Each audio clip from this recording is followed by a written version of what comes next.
Good morning to all of you. Today we will discuss something about process scheduling. So first of all, what do you mean by scheduling?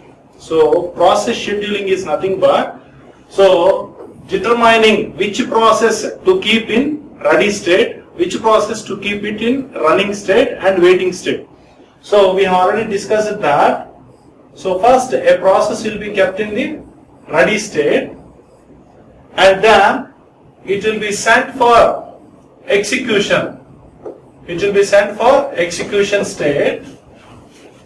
So during execution, meanwhile, if it needs any IO operation, if it has to undergo any IO operation, then it will be kept in waiting state. After completion of its IO operation, again it will be sent to the ready state. From ready state, again it will be sent to the execution state. Once the process is executed completely, then the process will be terminated or will exit that process. So this is what happens internally. So this process scheduling is nothing but when a process is to be kept in ready state, when a process is to be kept in execution state, when in waiting state, everything will be scheduled. So that we simply call it as process scheduling. Okay. So that is nothing but process scheduling. So here what the author is telling is there might be a situation where we will perform the swapping process, that is swap in, swap out of CPU. Means, see, CPU is executing a process P1. Let us suppose CPU is executing a process P1. Okay. So if the process P1 execution is completed successfully, okay, if the execution is completed, successfully, then what happens is, then CPU will start executing process P2. Okay, this is what happens generally. Suppose if CPU is executing process P1, okay, while executing process P1, before the completion of the execution, meanwhile if P1 wants to perform some IO operation, if CPU wants to perform some IO operation, at the time what happens is, this process P1 will be kept in waiting state. And then CPU will start executing P2. Okay. So here the swap in, swap out process is nothing but, suppose if this is main memory, let us suppose this is main memory. Okay, all the processes inside the main memory are executed by the CPU one after the other. Let us assume that this is main memory, and whatever the process we have, these processes were executed by the CPU one after the other. Meanwhile, let us suppose that if any process wants to perform some IO operation, at the same time if any process wants to enter into the main memory, at the time what we will do is, we will swap in this process. This process will be swapped inside the main memory. At the same time, the process which is waiting for IO operation to occur or to happen, that particular process will be swapped out. Swap in, swap out. This is what the author is telling. Okay. Right. So this is CPU scheduling. This is process scheduling.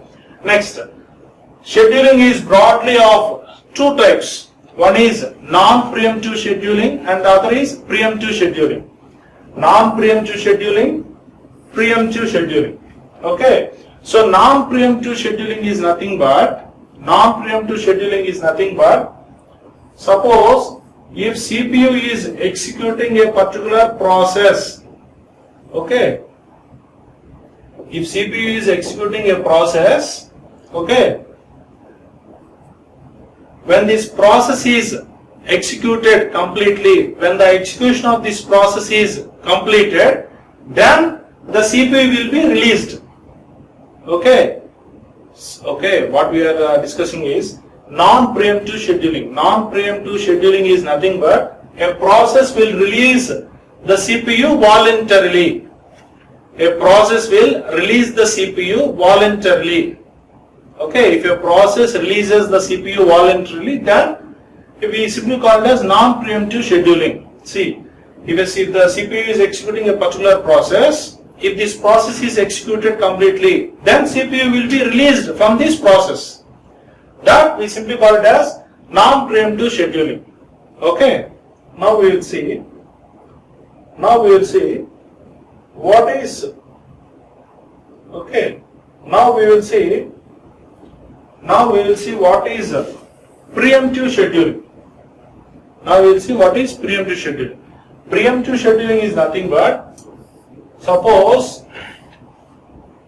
if CPU is executing a process P1, let us suppose CPU is executing a process P1. Meanwhile, if any another process occurs which is having more priority than this process P1, now CPU will be forced to stop executing P1 and it has to go to execute P2.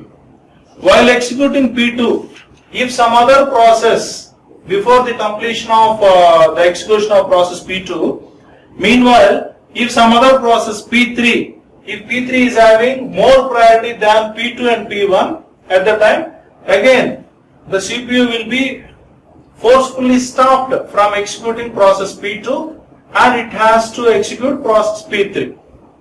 Okay, that is what the preemptive scheduling is. See, when the operating system decides to favor another process, preempting the current executing process. See, currently the CPU is executing process P1. Suddenly we have another process P2 which is having high priority than P1. Now the operating system, what it is doing is, it is instructing, it is forcefully taking the CPU from P1 and it is giving that CPU to P2. Similarly, while executing P2, if there is another process P3 which is having highest priority or higher priority than P1 and P2, at this time, what's happening is the operating system forcefully taking the CPU from process P2 and it is allocating to process P3. This is what happens in preemptive scheduling. Okay, so we have discussed the difference between non-preemptive scheduling and preemptive scheduling. Now let's see an example for both non-preemptive scheduling, preemptive scheduling. So this is an example problem, right? Okay, so this is the given problem. So here pnum is nothing but process number. Okay, this is nothing but process number. These are process. We have 7 processes. Process 1, 2, 3, 4, 5, 6, 7. This is priority. We have to assume 2 has the lowest priority, 12 has the highest priority. So here if you see, 12 is having highest priority.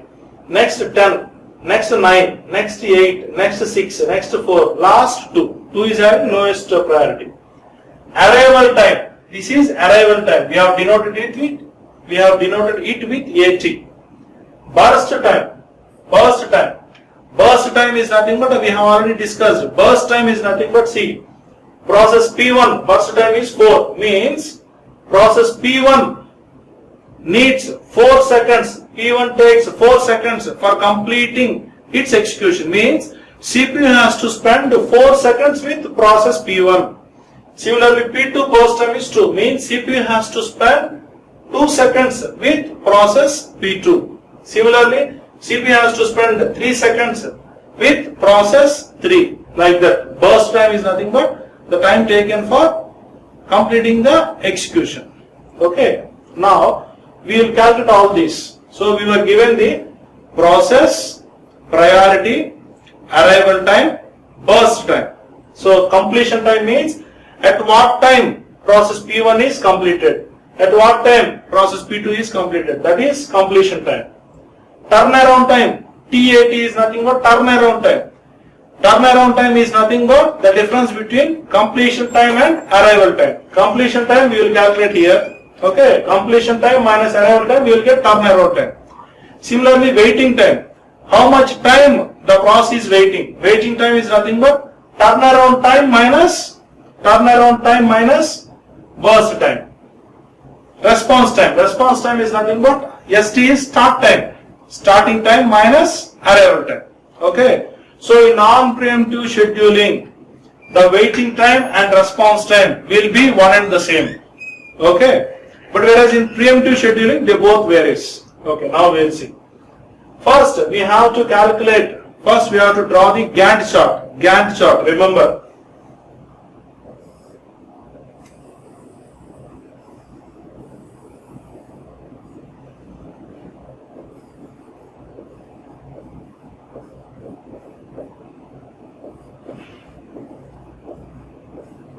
Remember, we have to draw the Gantt chart. Okay. So first, at zero time, what are the process available? Okay. So at zeroth arrival time, what are the process available? See, at 0 time, only process P1 is available. See, are you able to see? So at 0th arrival time, only process P1 is available. Okay. At 0, only process P1 is available. So we will write P1. So what is the burst time? 4 seconds. So we started at 0, P1 will be executed for 4 seconds. So P1 will be executed for up to 4 seconds. Okay, 4 seconds. Right? Next 4 seconds. Now we are here 4 seconds. So after 4 seconds, what are the process available? Arrival time 4 seconds. What are the process available? We have process 1, 2, 3, 4 and 5. Okay, at arrival time 4 seconds, we have these 5 processes available, out of which 1 is already over. Process 1 is over. So out of the remaining 2, 3, 4, 5, which one is having highest priority? Because based upon the priority, at 0th second, we have only one process available. So by default, we will assume that it is having highest priority and we have executed P1 first. So P1 is executed for 4 seconds. Now after 4 seconds, okay, now for P1, process 1, 2, 3, 4, 5, these 5 are available, out of which process P1 is, first process already finished. So out of the remaining 4 process, we have to identify the process which is having highest priority. So 10 is the highest priority. Okay, so process P4, that is P4 will be executed. It will be executed for how many seconds? It will be executed for 5 seconds. So see here it is not visible, I am writing here. Actually you have to write here. Since it is not visible, I am writing top. At 0th second it was started, completed at 4 seconds. Now P4 will be executed for 5 seconds. So started at 4, it will be completed by 5, because 4 plus 5 is 9. So 4 is also completed. So now it is 9 seconds, arrival time is 9 seconds. At 9 seconds, R are available, out of which first process is already completed, okay, and process 4 is also over. 1 is over, 4 is over. So next highest priority is process 6. It is having highest priority.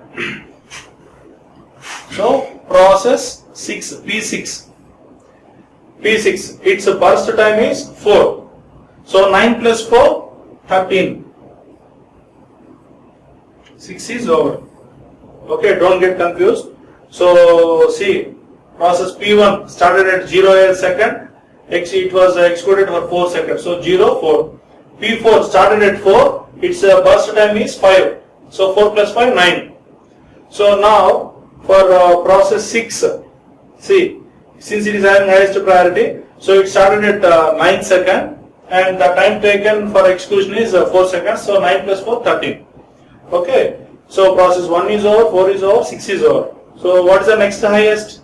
So 12 is over, 10 is over, 2 is also over. So next highest is, we will go for 7. Okay, 7. So P7. So its burst time is 6 seconds. So it has started at 13, completed at 19. Okay. So this is also over. Next is process 5. Okay. P5. So it started at 19. Okay. And its burst time is 1. So 19 plus 1, 20. P5. Next is P3. Okay. So P3. So its execution time is 3 seconds. 20 plus 3, 23. And last one is second process. So P2. Since its burst time is 2 seconds, 23 plus 2, 25. Okay. This is 5. Okay. So here we simply call this chart as Gantt chart. We simply call this chart as Gantt chart. So here see, this is very important because if you want all these values will be calculated based upon this Gantt chart. You should be familiar in drawing this Gantt chart. Okay. So first what we have done? Okay. First what we have done? We did nothing. Just see, we have drawn the Gantt chart. Okay. We will come again. Okay. So now we have to write the completion time. See, process P1 is completed at, when it was completed? Process P1 is completed at 4 seconds. It is completed at 4 seconds. See, P1 is completed. Started at 0.8 second, completed at 4 seconds. Okay. Next, process P2. Process P2 is completed at 25 seconds. So, 25. Next, P3 is completed at 23. P4 is completed at 9 seconds. P5 is completed at 20. P6 is completed at 13 seconds. P7 is completed at 19 seconds. So this is the completion time. Okay. Now we have to calculate the turnaround time. We have already discussed turnaround time is nothing but the difference between completion time and arrival time. So completion time is 4 seconds. Arrival time 0 seconds. 4 minus 0. 4. Next 25 minus 1. 24. 23 minus 2. 21. 9 minus 3. 6. 20 minus 4. 16. 13 minus 5. 8. 19 minus 6. 13. So this is the turnaround time. Next we are going to calculate waiting time. Waiting time is nothing but turnaround time minus burst time. This is the turnaround time. Burst time. So how many seconds it has waited? See, waiting time, turnaround time minus burst time. Turnaround time 4 minus 4, 0 means, see, process P1, it came at 0th second. It started at 0th second, means there is no waiting time. Okay, it did not wait. At 0th second, it arrived. At 0th second itself, it was started execution. So waiting time is nothing but turnaround time minus burst time. So 4 minus 4, 0. 24 minus 2, 22. If you see process P2 arrived at first second. P2 arrived at 1 second, first second. But it started execution at 23 seconds. Okay, it came at 1, it started executing, it started execution at 23. Means its waiting time is 23 minus 1, it's 22. Next is 21 minus 3, 18. 6 minus 5, 1. 16 minus 1, 15. 8 minus 4, 4. 13 minus 6, 7. If you see the third process P4, fourth process, see, fourth process, it arrived at 3 seconds. It started execution at 4 seconds. 4th second. So 4 minus 3, it waited only for 1 second. This is the way how to calculate waiting time. Next, coming to the response time. Okay, response time. Response time is nothing but starting time minus arrival time.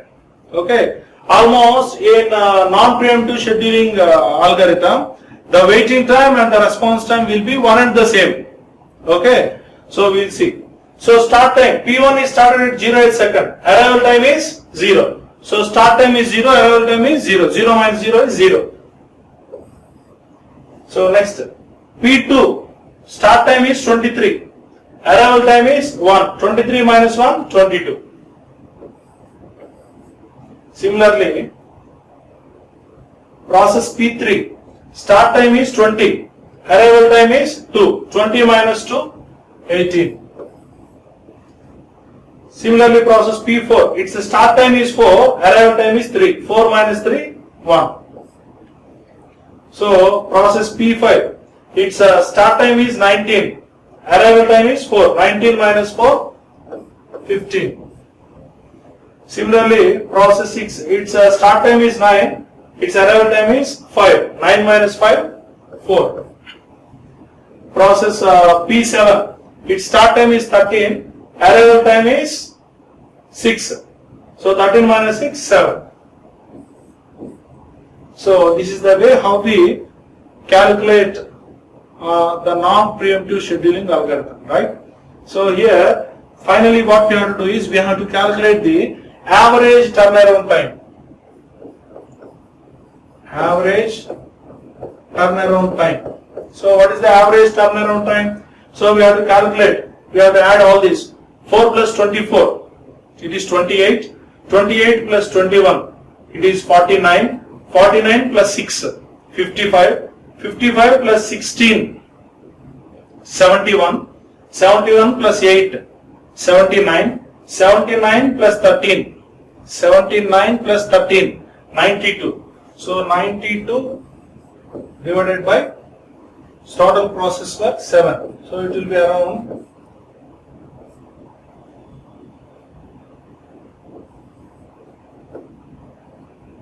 So it is approximately around 13.1. Similarly, average waiting time also. Average waiting time also we have to calculate. So we have to add all these. So 0 plus 22, 22, 22 plus 18, 40, 40 plus 1, 41. Okay. 41 plus 15, 41 plus 15, 56, 56 plus 4, 60. 60 plus 7, 67, 67 by 7.